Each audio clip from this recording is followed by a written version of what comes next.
My Wife is a Beautiful CEO Chapter 107. Maaaring maging mapagparaya si Yang Chen sa iba, ngunit kung iginagalang lamang ng kabilang partido ang kanyang sarili. Natagpuan ng asukal sa asukal si Yang Chen na hindi maligayang pagbabago, ang aking puso ay kinakabahan, at nakangiting sinabi. Tiyo, huwag kang magalit. Iyon ay ang pinakapinagkakatiwalaang bodyguard ng ama na nag-iisa. Ang tiyuhin ng kasalanan ay palaging ganito, hindi niya sinasadya bigyan ka ng mukha. Kung ganoon ay interesado siya. Ngumisi si Yang Chen. Umiiyak ako, kailangan kong sumama, darating ako, hindi ako interesadong hanapin ang sarili ko. Kung ganito ang ugali, kailangan kong isipin kung nag-iisip ang iyong ama. Hinihila ko ako papunta sa study room para ipagbili ako ng makakain. Puti ang sugar candy, at ilang beses niya itong hinawakan. Alam niya na ang tiyuhin sa harap ng kanyang mga mata ay karaniwang banayad, ngunit talagang nagalit siya dito. She was completely unassuming, so she persuaded her. Huwag kang mag-alala, hindi naman magiging ganoon si Dad. Gusto ko talagang magpasalamat sa iyo. Tumawag ka ng ice stick at kaladkarin ang preso para kaladkarin ako sa itaas. Kakaiba talaga ang pasasalamat ng papa mo. Si Yang Chen ay tamad pa ring kumilos. Ang nag-iisang kasalanan ay napunta sa sulok ng hagdan, nang makitang hindi pa rin nakakasabay si Yang Chen, ang kanyang mukha ay medyo intolerant, at malamig niyang sinabi. Tumawag sa iyo upang makipagsabayan, kung ano ang gagawin. Sinasabi ko. Hilingin mo sa iyong Panginoon na bumaba ka, Lolo, narito ako upang hintayin siya. Tiningnan siya ni Yang Chen, tumalikod at naglakad patungo sa sofa sa tabi niya, at pagkatapos ay umupo si Shiren. Ang ilang mga tao sa lugar ay nagpakita ng kanilang galit, at sila ay labis na hindi nasisiyahan sa saloobin ni Yang Chen. Asukal at asukal lamang ang nababalisa, ngunit hindi nila alam kung ano ang gagawin. Gusto niyang hikayatin si Yang Chen, ngunit natatakot siyang magalit si Yang Chen. Nasa dilema siya. Ang kasalanan ng kasalanan ng kasalanan ng kasalanan ay isang maliit na ngisi, at mayroong isang maliit na panunuya, at ang mukha ay malungkot at bumaba muli. Sugar ay hindi maaaring makatulong, siya ay nag-aalala na ang kasalanan ng nag-iisa ay dapat na malakas laban kay Yang Chen. Nakita niya ang lakas ng kasalanan ng nag-iisang kasalanan. Natatakot siyang masaktan si Yang Chen, kaya hinarang niya kaagad siya sa harap ng kasalanan ng kasalanan. Galit, tito, siya. Medyo nahihiya siya, hindi sinasadya. Kumurap-kurap ang kasalanan ng nag-iisang kasalanan. Missy, the Lord is your father. This person is not good at the Lord. Can you help him, not to your biological father? Sugar is hard to bitterly smile. Hindi ito malaking problema, medyo nagalit lang ang tiyuhin. Para sa akin. Kung maglakas loob kang sabihin na ang Panginoon ay hindi ang tao. Dapat kang magbayad ng isang masakit na presyo. Ang kasalanan ng nag-iisang kasalanan ay hindi maaaring labanan. At inabot at binuksan ang asukal, tila madaling pilitin ang kapangyarihan ay mahirap itigil. Nang makita ni Yang Chen ang eksenang ito, nakaramdam siya ng kaunting pagmamahal sa batang babae na ito. Tila hindi siya nakonsensya sa kanyang sarili. Kung tungkol sa kasalanan ng malamig na yelo at kahoy na yelo, hindi siya tumingin sa kanya. Hindi sa galit ang maliit na manok ni Yang Chen, ngunit hindi lang siya galit sa asukal at asukal, ngunit mayroon pa rin siyang kaunting tulong. Tinatawag siya ng mga tao sa kasalukuyan, at hindi siya masaya. Iniisip niyang bumalik sa China. Komportableng mga araw, hindi ang pagiging isang nakababatang kapatid. Sa tingin mo ay nakatulong ka ng kaunti kay Missy, napakahusay nito, kahit na ito ay isang personal na bagay. Ang nag-iisang kasalanan ay napunta kay Yang Chen at nagtanong ng may panunuya. Ito ay isa pang ekspresyon, ang ugali na ito. Ipinikit lang ni Yang Chen ang kanyang mga mata at iwinagayway ang kanyang kamay para magkasala. Hindi ako interesadong makipag-usap sa mga bodyguard, ibaba mo agad ang pamilya mo, at aalis na ako. Ang mukha ng kasalanan ng pag-iisa ay itim, at ang ugali ng isang nakalubog na amoy ay malaganap. Sa China, walang nang ahas na makipag-usap sa akin, maglakas loob kang subukang muli. Roll, hindi ako interesadong kausapin ka. Walang pag-aalinlangan, pagmamaliit, inulit itong muli ni Yang Chen, at tiningnan din ang kasalanan ng kalungkutan na may mapaglarong tingin. Sa noo ng kasalanan, marahas na namumugto ang noo, at ang mga kamao ng magkabilang kamay ay nakakuyom, at ang mga kalamnan ng katawan ay tila nagsasample.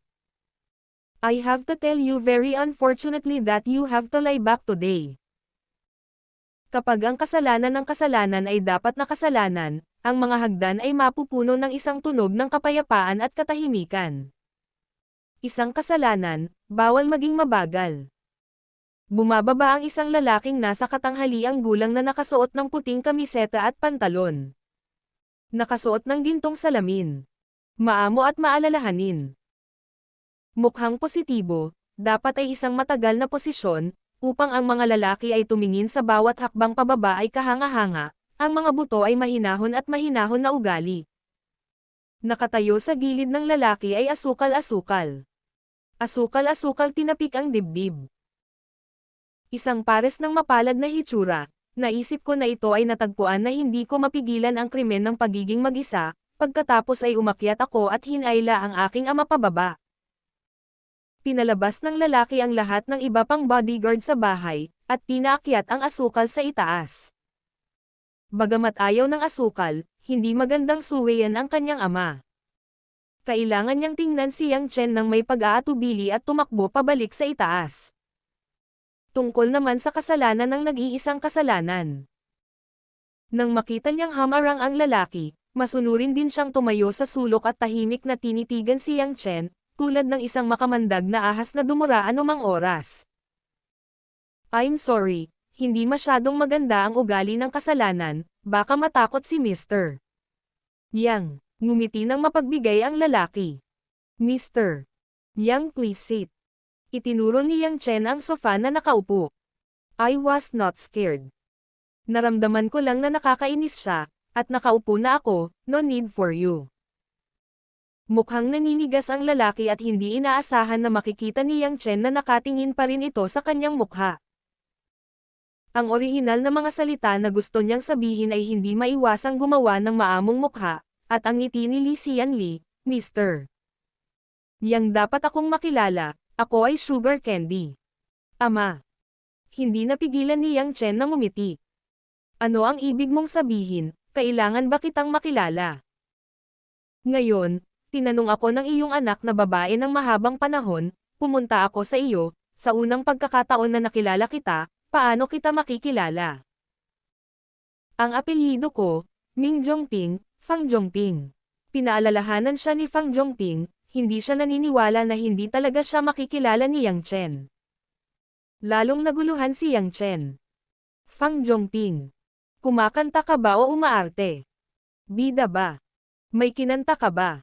Ubo-ubo. Nagkunwari si Fang Zhongping na may dalawang ubo. Nang sadyang nagpapanggap si Yang Chen na walang alam, ngunit ang pangmatagalang gawain ay nagmukhang napakaraming karanasan. Ngumiti siya at sinabing, nagtatrabaho ako sa departamento ng gobyerno. Pamahalaan ng lungsod ng Zhonghai. Tanong ni Yang Chen. Napangiti si Fang Zhongping at sa wakas ay nakilala ang sarili. Kaya parang, ayoko ma-excite. Mabibilang ni Mr. Yang, oo, ako si Fang Zhongping ng pamahalaang bayan ng Zhonghai. Tumanggo si Yang Chen at nagsabi. Karaniwan kong mahilig manood ng balita, ngunit binabasa ko ang balita ng buong bansa ng China. Ang mga individual sa loob ay hindi ang presidente ng bansa o ang punong ministro. Sinabi ko na hindi mo nakita sa TV.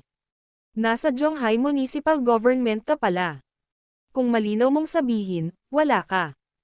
Kung maglalaro ka ng bagtong, ako pa rin ang ulo ng kung ano ka talaga. Karaniwang nanonood lang ako.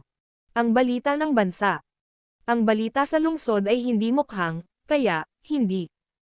Huwag kang magtaka na makilala ka, masisisi mo lang ang iyong opisyal na napakaliit. Napakaliit ng opisyal. Nang marinig ko ang talumpati ni Yang Chen, naramdaman na lamang ni Fang Zhongping na hindi na-spray out ang isang lumang dugo. Ngumiti siya at sinabing, Mr. Joke talaga si Yang, at isa siyang Fang Zhongping. Hindi man niya may kumpara sa mga pinuno ng bansa, nasa gitna siya ng dagat. Sa ikatlong palapag, nang ang kalihim ng Municipal Party Committee ay mayroon ng 2 taon ng mga pinuno, ako ay mapalad na naging kadre sa opisyal na antas noong unang bahagi ng 40. Kaunti lang ang mga tao sa bansa na kasing swerte ko. Sa katunayan, may kaunting kahihiyan. Tiyak na may pananaw si Mr. Kung papasa ka sa akin, baka hindi ka ma-impress. Nakikita ito ni Yang Chen. Ang malaking kapatid na ito ay asterisk, kilala mo siya. Hindi mo alam. Ngunit ang utak ng opisyal ay hindi katulad ng karaniwang tao. Ngunit si Yang Chen ay tamad na magmalasakit sa kanya. Magalang na tumatawa, ang orihinal na ito ay ang sekretarya ng ang Municipal Party Committee, at matagal na siyang sikat sa kanyang pangalan. Sa wakas ay naging maganda si Fang Zhongping, at lihim na pinisil ang malamig na pawis, kung gaano katagal ang pangalan, hindi ko lang alam kung sino ito. Gayunpaman, si Fang Zhongping ay isang tao na matagal nang dumaan sa bagyo. Mabilis siyang bumalik sa kalmado at nakangiting sinabi. Ngayon, mangyaring hilingin kay Mr. Yang na pumunta sa akin. Sa katunayan, kung pupunta ka kay Mr. Yang, maaaring mahanap ito ng ilang media. Magdudulot ito ng ilang abala, kaya mangyaring magtanong Mr. Yang para magpahinga. Kung hindi mo ako yayain na sumama, mas magaan ang loob ko. Inilibot ni Yang Chen ang kanyang mga mata. Nalaman din ni Fang Zhongping ang init ng ulo ni Yang Chen, at hindi sineseryoso ang sarili niyang party secretary. Sa paglipas ng mga taon, kung sino ang hindi pambabula, ay biglang dumating sa isang taong ganap na binaliwala ang kanyang opisyal na posisyon. Naramdaman ni Fang Zhongping na ang pagiging bago ay hindi rin ako sanay, Mr. Yang ay tumatawa. Si Sugar ay ang nag-iisang anak na babae ni Fang. Kung mayroon siyang isang bagay, kung gayon ang isang tao sa party ay hindi maaaring isipin ito. Sa kabutihang palad, si Mr. Nag-save siyang ng asukal, dapat talaga nandito ako. Say thank you. Naramdaman ni Yang Chen na ang taong ito ay partikular na nabaluktot at umiling. Ano ba? Actually dapat. Hindi ka dapat magpasalamat, I saved your daughter, not my daughter. Sinabi rin ni Fang Zhongping na napakagalang niya. Kung narinig ng ibang tao ang mga salitang kasasabi lang nila. Tiyak na sasabihin nila ang mga salitang, Fang Shuji politeness, at Fang Shuji don't fold a certain, sa unang lugar, ngunit si Yang Chen ang nasa harap niya. Ang mga naturuan ng lipunan ng makapal na itim na pilosopiya ay hindi kumakain ng set na ito. Ang nag-iisang kasalanan sa sulok ay sumugod kay Yang Chen at itinuro si Yang Chen Shensheng. Huwag kang magkasala. Isang kasalanan. Umatras ka. Napabuntong hininga si Fang Zhongping. Ang pag-iisa ng nag-iisang kasalanan, ngunit masunurin pa ring umatras sa sulok. Tumingin si Yang Chen kay Fang Zhongping na may mahinang tingin. Kung sumigaw siya saglit, hindi magdududa si Yang Chen na ang kanyang sampal ay pinaypayan sa mukha ng kasalanan. Nawala ang ngiti sa mukha ni Fang Zhongping. Napaisip siya saglit at sinabing, Mr. Yang, hindi ka talaga nagbibigay ng mukha, pero iniligtas mo ang anak ko.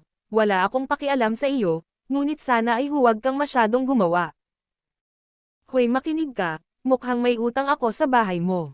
Yang Chen, hindi ba ito dapat na magpasalamat sa iyo?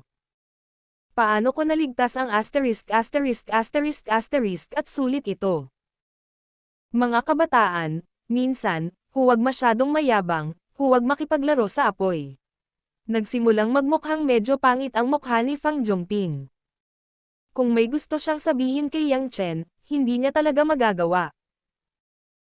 Ang isa ay ang kalihim ng komite ng partido ng munisipyo, at ang isa ay isang maliit na kumpanya ng relasyon sa publiko. Sa kanyang opinyon, hindi ito dalawang mundo. Ipinagkibit-balikat ni Yang Chen ang kanyang mga balikat nang walang pakialam. I said the truth. You are the secretary of the municipal party committee. Walang pinagkaiba ang tiyuhin na nagwawalis sa tabing kalsada. Walang pinagkaiba sa akin. Nandito ako ngayon dahil narinig ko na gusto mo akong sundan. Salamat, CEO. I really can't see your daughter. It's not to see you put this poker face. If you have something to say, I want to go home for lunch. Si Fang Zhongping ay nagpakita ng kislap ng liwanag sa kanyang mga mata. Kung ito ang kaso, pagkatapos ay bubuksan ko ang skylight at magsasabi ng isang maliwanag, Mr. Yang. Ako ay lubhang nag-aalinlangan tungkol sa iyong pagkakakilanlan. Pagduda, ngumisi si Yang Chen. I have any doubts about my identity. Since you know my address, you must have checked my resume. It is all clear at a glance. Walang masabi. Ang mga tao ay hindi nagsasabi ng slang, ang impormasyon ng pagkakakilanlan ng Ministry of Public Security ay madalas na hindi mapagkakatiwalaan. Ang puntong ito, alam mo, malinaw din ako. Ang tingin ni Fang Zhongping ay parang kutsilyo, at ang sigasig sa mahabang panahon ay nahayag. Walang pakialam si Yang Chen, ano sa tingin ng sekretarya ako? Sinabi ni Fang Zhongping. May tanong ako, bakit sa tuwing kasama mo ang anak ko, sasagasaan ko ang mga bagay na iyon? Sa unang pagkakataon na nabangga ako ng kotse, sa pangalawang pagkakataon ay inatake ako ng hindi kilalang tao. Nandoon ako. Ang kahulugan ng pahayag na ito ay naging mas malinaw, ngunit malinaw na si Yang Chen ay hindi maiiwasang nauugnay sa mga umatake. Kahit si Yang Chen ay ang taong talagang nagpaplano ng lahat ng ito. Ang dahilan ay malapit ito sa asukal at sa gayon ay nakakakuha ng tiwala. Gumawa ng higit pang pag-atake ng mga terorista. Alam ni Yang Chen ang sugar candy. Pumagitna si Dongxing. Kung tutuusin, inamin na ito ng maganda na lalaki ni Zhou Dongcheng, ngunit hindi pa rin tanga si Yang Chen na sabihin ito nang wala sa oras, higit sa isang bagay ang mas kaunti, walang alam. Mas mabuti. Ang mga bagay ay hindi ang ginawa ko. At ubiling ibinoka ni Yang Chen ang kanyang mga kamay. Umaasa din ako na hindi mo ito ginagawa, ngunit sino ang makakagarantiya nito? Ngumisi si Fang Zhongping. Saglit na nag-isip si Yang Chen at nagsabi. Wala akong anumang katibayan upang patunayan ang aking pagiging inosente sa ngayon, ngunit hindi ako interesado sa pagkolekta ng ebidensya. Ayaw mo bang hugasan ang iyong hinala, o hindi mo maaaring hugasan ito? Tanong ni Fang Zhongping. Tumawa si Yang Chen, Fang Shuji, mukhang may posibilidad kang hindi masagot. Ano? Wala akong pakialam. Tinapik ni Yang Chen ang sofa gamit ang isang kamay at ngumiti at sinabing. Ako ay inosente, may hinala, pinagdududahan mo ako, maniwala ka sa akin, ang mga ito ay hindi mahalaga sa akin. At hindi ko sinasabi na wala akong nagawa. Kahit behind the scenes talaga ako, paano mo ako dadalhin? Anong gusto mo? Sa kauna-unahang pagkakataon sa kanyang buhay, narinig ni Fang Zhongping ang isang taong naglakas loob na magsalita sa ganoong katapangan na paraan sa kanyang harapan. Hindi niya siya inilagay sa kanyang mga mata at hinamak ang lahat ng yaman na kanyang kinakatawan. Katayuan. Karangalan. Maging ang unang naramdaman ni Fang Fangping matapos marinig ang pangungusap na ito ay medyo nag-aalala. Tahimik na tahimik sandali, sinabi ni Fang Zhongping na may malamig na tingin. Yang Chen, alam mo ba na ang pagmamataas ng mga kabataan ay madalas na humahantong sa masamang resulta? Depende yan kung sino ang mayabang ko, mayabang man ako o hindi, at least napakaliit mong opisyal na hindi ko alam. Wala talaga akong interes na kausapin ka. Sinadya ding hilahin ni Yang Chen ang salitang, maliit, ang tunog. You are provoking my tolerance bottom line. Mababa ang boses ni Fang Zhongping, at ang kanyang mga mata ay puno ng galit. Hindi niya kayang tiisin ang isang bata at walang pangalan na humahamak sa kanya nang walang pag-aalinlangan sa harap niya. Napakabigat ng ngiti ni Yang Chen, at napakaseryoso niyang sinabi. Naglagay ka muna ng mabahong mukha, at hindi ako kailanman nagdulot ng pagtatalo ng walang dahilan. Sa tingin mo ba ay hindi ako naglalakas loob na ilipat ka? Ang iyong hinala ay sapat na upang dalhin ka sa istasyon ng pulisya ng ilang sandali. Kung ako ay maglupasay, maaari kitang pabayaan na manatili sa bilangguan ng ilang taon, upang ang aking anak na babae maaaring maging mas ligtas. Buhay. Tiwalang sinabi ni Fang Zhongping, naniniwala siya na sa harap ng ganap na kapangyarihan, magiging malambot si Yang Chen. Sa kasamaang palad, nagkamali siya. Malungkot na ngumiti si Yang Chen, dahan-daang tumayo mula sa sofa, nagunat ng tamad na baywang, at hinampas ang kanyang mga daliri kay Fang Zhongping. Fang Shuji. Ang iyong pananalita at pag-uugali ay nagpaparamdam sa akin na ikaw ay isang maliit. Palpak na bata na hindi alam kung paano ka miyembro ng listahan ng komite. Ngunit naniniwala ako na kung maaari kang manirahan sa gayong mansyon. Ang iyong pagkakakilanlan ay tiyak na hindi kasing simple ng kalihim ng partido, dahil ang mga kadre ng estado ay walang ganoong kalaking pera. Gayunpaman, anuman ang iyong tunay na pagkatao, masasabi ko sa iyo ng malinaw at malinaw na nakatayo ako ngayon, at mananatili ako sa China Sea. Kahit wala ka sa China, nandito pa rin ako. Sa ngayon, I want to go home and enjoy my lunch. I don't want my family to worry, so kahit anong decision mo, you can come to me. Kung paano mo ako dadalhin, I am looking forward to your performance. Pagkatapos nito, hindi na bumalik si Yang Chen sa pintuan, at nagplano pa na tumawag ng taxi. Ang buong mukha ni Fang Zhongping ay ganap na nabasag, ang kanyang dibdib ay umaalon, at sinabi niya. Malalaman mo kung gaano kakatanga, anong katawa-tawa ang sasabihin. Isang kasalanan, sunggaban mo siya. Ang kasalanan ng pagiging mag-isa sa sulok ay matagal nang nangangati. Si Yang Chen ay walang pag-aalinlangan, at ang tunggalian ng kabilang panig ay naging dahilan upang hindi siya katanggap-tanggap. Gusto niyang sumugod sa harap ng pintuan ng mukha ni Yang Chen ng ilang beses. Gayunpaman, walang sinabi si Fang Zhongping, ngunit hindi siya nagkasala na mag-isa. Sa sandaling ito, nang marinig niya ang utos ni Fang Zhongping, ang kasalanan ng nag-iisa na kasalanan ay katulad ng malamig na mukha na mekanikal na hayop na may stimulant. Tulad ng isang matalim na palaso, mabilis niyang narating ang harapan ni Yang Chen at hinaranggan ang daan ni Yang Chen.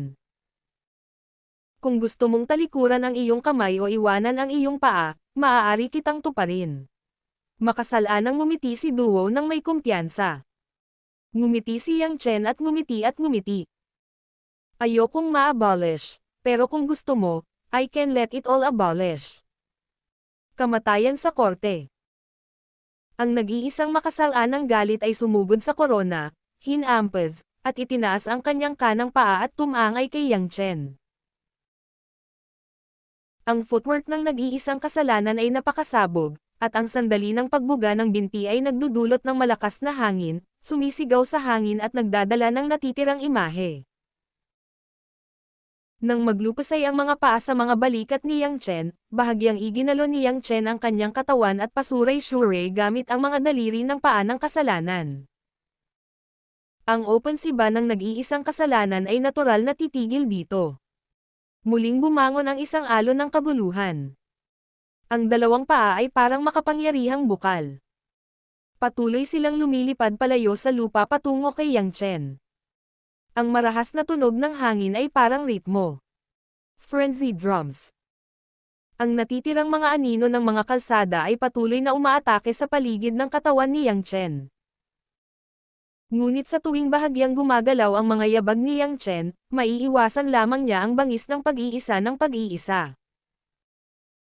Nang ang kasalanan ng nag-iisang kasalanan ay nagpatuloy ng 4 o 50 talampakan, sa wakas ay tumigil siya sa paghinga at hindi makapaniwalang tumingin kay Yang Chen. Tila hindi niya matanggap na ang kanyang mabilis at katanji tanging pamamaraan ng paa ay hindi makahawak sa kalahating punto ni Yang Chen. Nakatayo pa rin si Yang Chen sa maliit na lugar sa pintuan. Gumagalaw ang kanyang mga yapak mula sa simula hanggang sa dulo ng halos 2 metro kwadrado lamang. Pinaalis ang lahat ng parang kidlat na pag-atake, ngunit mapayapang ngumiti din, mukhang may labis na interes. Ang pagiging nag-iisa sa kasalanan. Ang pamamaraan ng iyong binti ay dapat na minana mula sa ilang sinaunang binti ng Wu. Ang kasanayan ay napakatalas, ngunit sa kasamaang palad, ang iyong bilis at lakas ay masyadong masama. Ito ay tinatansya na katulad ng ilang piling espesyal na puwersa, ngunit ang iyong edad. Sa mga tuntunin nito, ito ay napakahusay na. Komento ni Yang Chen. Hindi lamang ang kasalanan ng nag-iisang kasalanan, ngunit si Fang Zhongping, na nakatayo sa tabi ng matandang lalaki na nanunood ng laban, ay nagpawis din ng malamig. Natural na nakita niya kung gaano kalaki ang agwat sa pagitan ni Yang Chen at ng sarili niyang bodyguard. Ang krimen ng pagiging mag-isa ay nakikialam siya. Nang magkasama akong mali ang paghusga sa kaso, isang batang espesyal na puwersa ang bumagsak ng husto. Nang maglaon, ipinagpatuloy ko ang pagsunod sa aking sariling katapatan upang makabawi. Sa nakalipas na ilang taon, ang sinumang nakatagpo ng problema sa paligid ko ay madaling pamahalaan ito. Noong una ay naisip na bagaman narinig ni Yang Chen na may ilang mga kamay. Ngunit mayroon pa ring malaking agwat sa krimen ng pagiging mag-isa, hindi ko inaasahan na may agwat sa pagitan ng krimen ng pagiging mag-isa. Ngunit sa pagkakataong ito, kung hindi mapipigilan si Yang Chen, hindi maaaring hilahin ni Fang Zhongping ang mukha na ito, kaya nagalit siya. Papasok ang labas, sama-sama upang gamutin ang mayabang na batang ito. Sa ilalim ng isang utos, ang 12 ng mga bodyguard na nakatayo sa labas ng bahay ay pawang nakalusot. Pinalibutan ng grupo si Yang Chen at tiningnan ito. Kasama rin dito ang ilang kapatid na Xiaoyong na lumipat kasama si Yang Chen noong nakaraang pagkakataon. Ang pag-iisa ay isang kahihiyan para sa kanyang sarili na hindi mahuli si Yang Chen. Hindi siya naniniwala na kaya talagang talunin ni Yang Chen ang kanyang sarili. Naisip niya na dapat lang maging mabilis si Yang Chen, ngunit hindi madaling labagin ang kahulugan ng Fang Zhongping, at kailangan niyang manguna sa pagkubkob kay Yang Chen. Sa isang iglap, ang sala ay nagkagulo. At ang grupo ng bodyguard na pinamumunuan ng kasalanan ng nag-iisang kasalanan ay nagsimulang mag-apoy kay Yang Chen, at lahat ng suntok at sipa ay dumating, at ang lakas ay hindi huminto. Si Yang Chen ay nakatingin sa mukha ng sugar candy, at ayaw niyang saktan ang mga taong ito. Ngunit inatake ng grupong ito ng mga tao ang kanilang mga sarili. Hindi lamang hindi nag-iingat, ngunit inatake din ang kanilang sariling sigla sa isang marahas na paraan, na naging dahilan upang hindi makalaban at inis si Yang Chen. Tayo. Si Yang Chen, na nasa Dutch stage pa lang, ay biglang nagwagayway ng palad, at ang electric fan ay isang wild fan. Hoy! Matapos ang sunod-sunod na malalakas na sampal, ilang bodyguard ang direktang natulala sa mga fans. Ang mga yapak ni Yang Chen ay iba at mabilis na walang kabuluhan. Matapos malampasan ang isang paikot-ikot na sipa ng pag-iisa ng nag-iisang kasalanan, siya ay nasa kabilang panig at hinampas ang kanyang mukha. Ilang bodyguard ang nahihilo at napalingon, at mabilis na namula at namaga ang mga palad nila. Ang kasalanan ng nag-iisang kasalanan ay hindi pa tinamaan ng higit sa 100 beses. Nakapasok na ito sa mabangis na hayop na parang kabaliwan na eksena, at ang pagsigaw sa baywang ng baywang ni Yang Chen ay parang 1,000 talampakan. Sa pagkakataong ito, hindi umiwas si Yang Chen, bagkus ay inabot niya at pinatigas ang malakas na binti na ito. Hoy! Isang tinig, Nag-iisa sa mga mata ng kasalanan at kakilakilabot, kinurot ng kamay ni Yang Chen ang kanyang paa upang gawin ang kanyang makakaya. Sabihin mo sa akin, wala kang sapat na lakas, bakit hindi ka naniniwala? Lahat ay ipinadala sa iyong pintuan, ay scrap mo lang ang iyong mga paa. Parang bumubulong sa sarili si Yang Chen. Matapos mamulong ay bahagyang namilipit ang kamay na kumukurot sa kasalanan ng kasalanan. Aw! Ang kasalanan ng nag-iisang hiyawan, ang mga buto ng mga binti ay nasira sa sandaling ito. Binitawan ni Yang Chen ang kanyang kamay, at nag-iisa siya sa lupa at nahulog sa lupa. Niyakap niya ang sakit na higit sa nabasag, na parabang napilipit sa isang baluktot na paa. Sa simula, tinitiis ko na ang kayabangan ng taong ito, sa wakas ay nagpa siya si Yang Chen na bigyan siya ng ilang mga aralin. Ang eksena ay agad na disyerto, at ang bahay ay tahimik at kakilakilabot maliban sa sakit ng mga bodyguard sa lupa. Pinahiran ni Fang Zhongping ang malamig na pawis sa kanyang noo. Nilunok ang kanyang lalamunan, tinitingnan ang larawan sa kanyang harapan, at hindi makatutuhanang umaasa na siya ay gumagawa ng isang bangungot. Sino itong binata? Ang koponan ng kanilang sariling mga bodyguard ay ang mga piling tao ng mga espesyal na puwersa, at kahit na ang kapangyarihan ng kombinasyon ay hindi maaaring pigilan, ang lahat ay down. Sinulyapan ni Yang Chen si Fang Zhongping na may panunuya. Fang Shuji, ipinapayo ko sa iyo na gamitin mo ang iyong utak ng mas mabuti. Gusto kitang galawin. Ngayon ay maaari na akong umakyat at patayin ka. Hindi ko kailangang hiramin ang iyong anak na babae para gumawa ng ilang mga boring na bagay. Siyempre. Huwag mong isipin na natatakot ako sa iyo, ipaliwanag mo, kung kailangan mong pag-isipan ito, wala akong pakialam na magmukha kang bodyguard mo. Matapos babalaan si Fang Zhongping, dahan-daang lumabas ng bahay si Yang Chen, naiwan lamang si Fang Zhongping na nakatayo sa parehong lugar at durugan ang Diyos. Sa lahat ng paraan sa pamamagitan ng cobblestone-covered path, sa gilid ng kalsada hindi kalayuan sa likod ng bahay. Mainit na hangin, ang araw ay natutunaw, si Yang Chen ay humihinga ng sariwang hangin, iniwan ang sakit ng ulo na katatapos lang mangyari. Walang masyadong traffic sa kalsada. Paminsan-minsan, ang nakalabas na bikini girl ay patungo sa dalampasigan, ngunit ito rin ay kapansin-pansin, ngunit ang taxi na gustong laruin ni Yang Chen ay naantala. Biglang lumabas ang isang gem blue na BMW Mini Cooper mula sa isang sulok sa di kalayuan. Sa gilid ng maliwanag at maliwanag na dalampasigan, naging magandang tanawin ang asol na mantsa na ito. Matapos dahan-daang bumukas ang sasakyan sa harapan ni Yang Chen, huminto ito at nahulog ang bintana. Sa driver's seat, hindi pa nagpaalam si Yang Chen sa matamis na batang babae. Sa sandaling ito, ang asukal ay hindi maaraw gaya ng dati, at siya ay nangungulit at nagkasala. Si Tito ay nasa bus, walang taxi dito, pinapadala ko ito. Bumalik ka. Walang nararamdaman si Yang Chen. Pagkabukas ng pinto at pagupo sa passenger seat, nagtanong siya, marunong ka bang hamay-hit ng sigarilyo? Binuksan ko ang bintana. Agad namang tumango ang asukal sa asukal na para bang gustong manigarilyo. Salamat, isang mahinang pahayag. Pinindot ni Yang Chen ang bintana, kumuha ng $2 na bag ng mababang sigarilyo mula sa kanyang bulsa, at naglabas ng plastic lighter na walang tatak, at ibinigay ito sa kanyang sarili. Ang asukal sa asukal ay dahan-daang nagmamaneho, habang bumubulong. Uncle, mas mabuti ang paninigarilyo.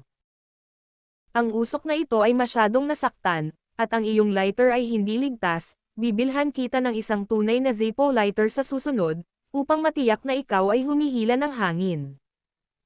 Ang magandang usok ay walang amoy ng usok. Kung nasira ang lighter, bumili ng bago, isa para sa isa. Mas mura ito kaysa Zippo para sa 100. Hindi ito takot na mawala ang iyong puso. Tumingin si Yang Chen sa malayong seascape, hindi masyadong mabagal said. Medyo nagtanong si Sugar. Tito, galit ka pa, gusto mo ba akong makita sa isang sulyap? Galit ba? Bakit ako magagalit? Tanong pabalik ni Yang Chen. Tinatawagan kita ni Papa. Pero hindi magalang sa iyo, at duda ako na masama kang tao. Alam kong mabait si Tito, pero ganyan si Tatay, hindi ako naniniwala sa iba, kaya ko, hindi tumulong. Drum medley said. Ilang taon na ang nakalipas, mas maganda. Sa 2 taon na yon, noong naging sirang secretary ako, mas naging disappointing. Marahan nang umiti si Yang Chen, nakikinig sa batang babae na nagrereklamo tungkol sa kanyang matanda, totoo man ito o hindi, nakikinig lang ito. Nakikita ng asukal sa asukal si Yang Chen, bale, mas nababalisa ako. Tito, mali ako, huwag kang magalit, ayokong magalit, gusto kong kumain ka. Saan mo gustong kumain? I will give you apology. What? I really didn't mean ito. Hindi ko alam kung gagawin nga ba ito ni tatay sa iyo, ngunit hindi ito mapipigilan ng babaeng walang lakas sa aking kamay. Tiyo, hindi mo dapat gawin ito, hayaan mo akong magsabi ng ilang salita. Huwag kang magsalita ng maayos. Hindi napigilan ni Yang Chen na matawa. Wala man lang siyang iniisip. Napakaraming iniisip ng babaeng ito. Sabi ko Sugar, saan mo nakita na galit ako? Ngayon lang nila ako sinimulan, hindi naman ako galit, medyo nakakainis. Hindi magandang sabihin na hindi karapat-dapat sa galit ko ang papa mo at ang grupo ng mga bodyguard niya. Nagdududa ang asukal sa asukal, talaga. Tiyo, hindi ka galit sa akin. Bakit ka nagagalit sa'yo? Ibinaling ni Yang Chen ang kanyang mga mata ng blanco. Sa mahabang panahon, ang mukha ng Sugar Candy ay nagpakita ng isang masayang ngiti, at ang tagsibol ay namumulaklak tulad ng isang sakam na oso na nakakita ng isang garapon ng matamis na pulot. Kung hindi ito may hawak na manibela sa kanyang kamay, tinatayang susugurin niya si Yang Chen. Ang gulo ng mukha. Alam ko naman yun uncle, you are the best. Ikan-away ni Yang Chen ang kanyang kamay. Huwag kang masyadong excited. Hindi pa ako tapos magsalita. Asukal at asukal, isang magandang kisap ng mata, hindi ba't hindi sinasabi ng tiyuhin na hindi ka galit? Hindi ako galit, pero hindi ibig sabihin na walang epekto sa akin ang negosyo ngayon. Mahina na sinabi ni Yang Chen. Ang mga tao sa iyong pamilya, hindi ko kayang bayaran, o masyado akong nakakainis. Upang hindi makausap ang iyong ama sa hinaharap. Nasira ang intersection, sa palagay ko ay magpapanggap tayong hindi alam. In the future, pupunta ka sa school mo, kaklase ko, hindi na makikipag-contact lahat. Ayaw ni Yang Chen na paghinalaan na pinaghihinalaan ni Fang Zhongping buong araw. Ngayon, karaniwang inilalagay ng frame na ito ang relasyon sa isang maingay na sitwasyon. Kung may contact man siya sa asukal, kahit inosente, iyon din ang dilaw na putik sa pantalon. Ang awkward din ng test. Mahirap makipagtalo. Pagkatapos makinig sa asukal, ang paa ay hamampes sa preno. Hoy! Biglang huminto ang sasakyan sa gilid ng kalsada, at ang pagkawalang galaw ay naging dahilan upang sumugod ang dalawang katawan. Lumingon si Yang Chen at nagtanong. Bakit, huminto ka? Ang asukal sa asukal ay hindi nagsalita. Ang mga kamay ay humawak sa manibela, ibinaba ang kanyang ulo, at ang buhok na ibinaba ay nakaharang sa halos lahat ng magandang mukha at hindi makita ang kanyang ekspresyon. Unti-unting yumuyugyug ang manipis na balikat ng dalaga, at ilang patak ng kristal na luha ang pamatak sa mga balingkinitang hita ng maghapon, at humahagulgol na ito. Ang manhid ng anit ni Yang Chen, ano ito? Bakit ka na naman umiiyak? Ano ang katapusan ng pag-iyak? Hoy, Shanto, huwag kang umiyak at kumusta, ang istasyon ng panahon sa ilalim ng Granazo ay magbibigay ng taya ng panahon, paano mo mapipigilan ang pagluha na ito? Nadismaya si Yang Chen. Ang asukal sa asukal ay dahan-daang itinaas ang kanyang ulo, at ang isang maliit na mukha ng berdeng alakdan ay pinalabas ng mga luha ng nakatagong alindog. Ito ay isang alindog na nagudyok sa kaluluwa. Pagkahinto ng sasakyan P-stop, pinunasan ng asukal ang patak ng luha sa mukha at humagulgol ng iyak. Tito, ikaw, pwede mo akong isumpa ng ilang beses, pwede mo akong saktan ng ilang beses, huwag mo akong iwan. Huwag mo akong pansinin. Mabuti o hindi. Wala akong kinalaman sa'yo, anong ginagawa mo? Ngumiti si Yang Chen. I am afraid that your dad is so worried. Mamaya na ako magkakagulo. You are sandwiched between your father and me. Mahirap ba? Hindi. Parang kinukuha ng asukal sa asukal ang dayami, at agad na nagsabi. Nagpa siya akong lumipat sa aking ina bukas, hindi na sumama sa aking ama, kaya kung si tatay ay naghahanap muli ng gulo, wala akong pakialam kung ano. Hindi ko alam, anyway, hindi naman kalaban ni dad si uncle, wala akong pakialam. Nagtaka si Yang Chen at nagtanong. Lumipat ka para manirahan kasama ang iyong ina. Nakatira ba ang iyong ina sa iyong ama? Ang asukal sa asukal ay biglang lumitaw na pula at sinabunutan. Sila ang aking ama at ina, ngunit hindi mag-asawa. Anong ibig mong sabihin? Ang asukal sa asukal ay minasa ng magkabilang kamay ang kanilang sariling mga damit, na para bang gumawa sila ng isang malaking desisyon at tumangala. Tito, may lihim akong sinasabi sa iyo, kailangan mong ilihim ito sa akin, kapag mayroon akong maliit na lihim sa iyo.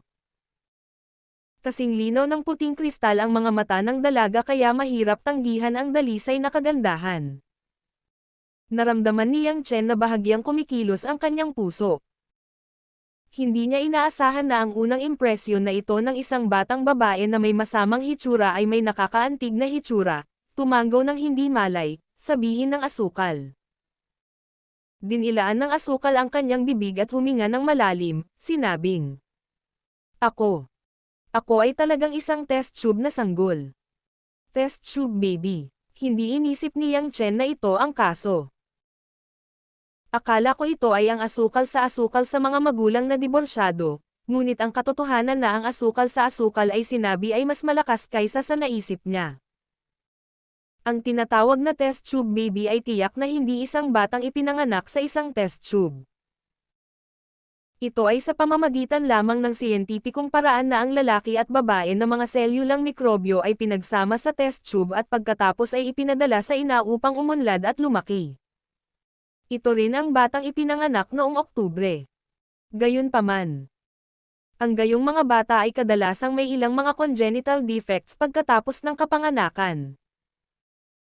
Tulad ng sakit sa puso, at dahil sa kanilang sariling kakaiba at mga problema sa pamilya, madaling makagawa ng pananakit ng ulo tulad ng autism. Problema.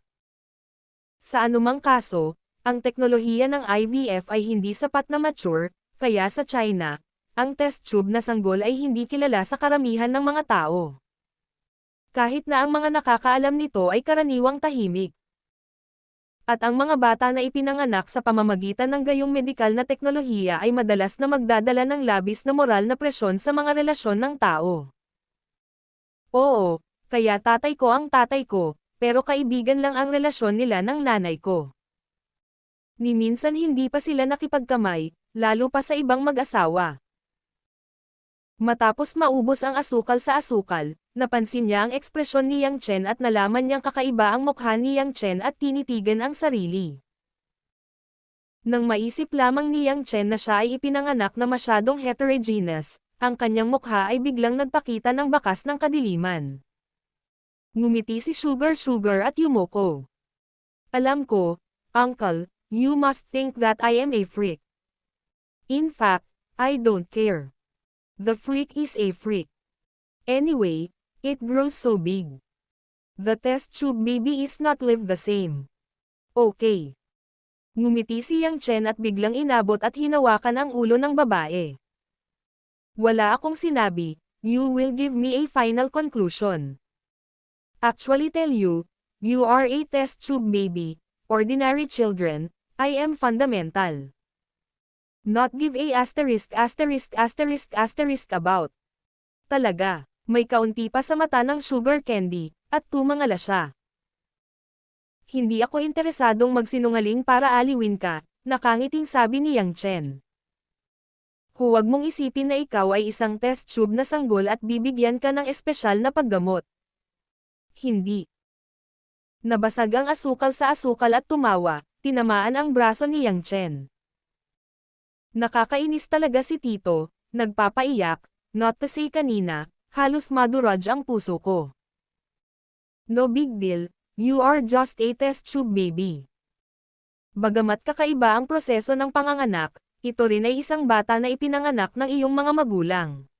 Bahagyang ngumiti si Yang Chen at sinabing, hindi mo alam, ang mundong ito ay may ilang tao pa rin, kahit na bilangin sila, ay hindi binibilang, at hindi nila alam. Iyon ang pinakamalungkot na bagay. Paano magkakaroon ng ganoong tao? Naguguluhan si Sugar. Ang mga tao ay tao, ang ibang mga nilalang ay ibang mga nilalang. Ano ang mahirap intindihin? Oh, huwag mong sabihin ito, ayaw ni Yang Chen na ipagpatuloy ang paksang ito. Siya ay nagtanong. Kung gayon pupunta ka upang manirahan sa iyong ina, ang iyong ama ay hindi magagalit at sisihin ka. Sugar Candy smiles, parang ang batang makulat na nakita ko kanina. Huwag kang mag-alala tungkol dito, ang tatay ko ang pinakatakot sa nanay ko, ang nanay ko ang pinakamasakit sa akin, basta sasabihin ko sa nanay ko, hindi pwedeng ilagay ng tatay ko. Isa.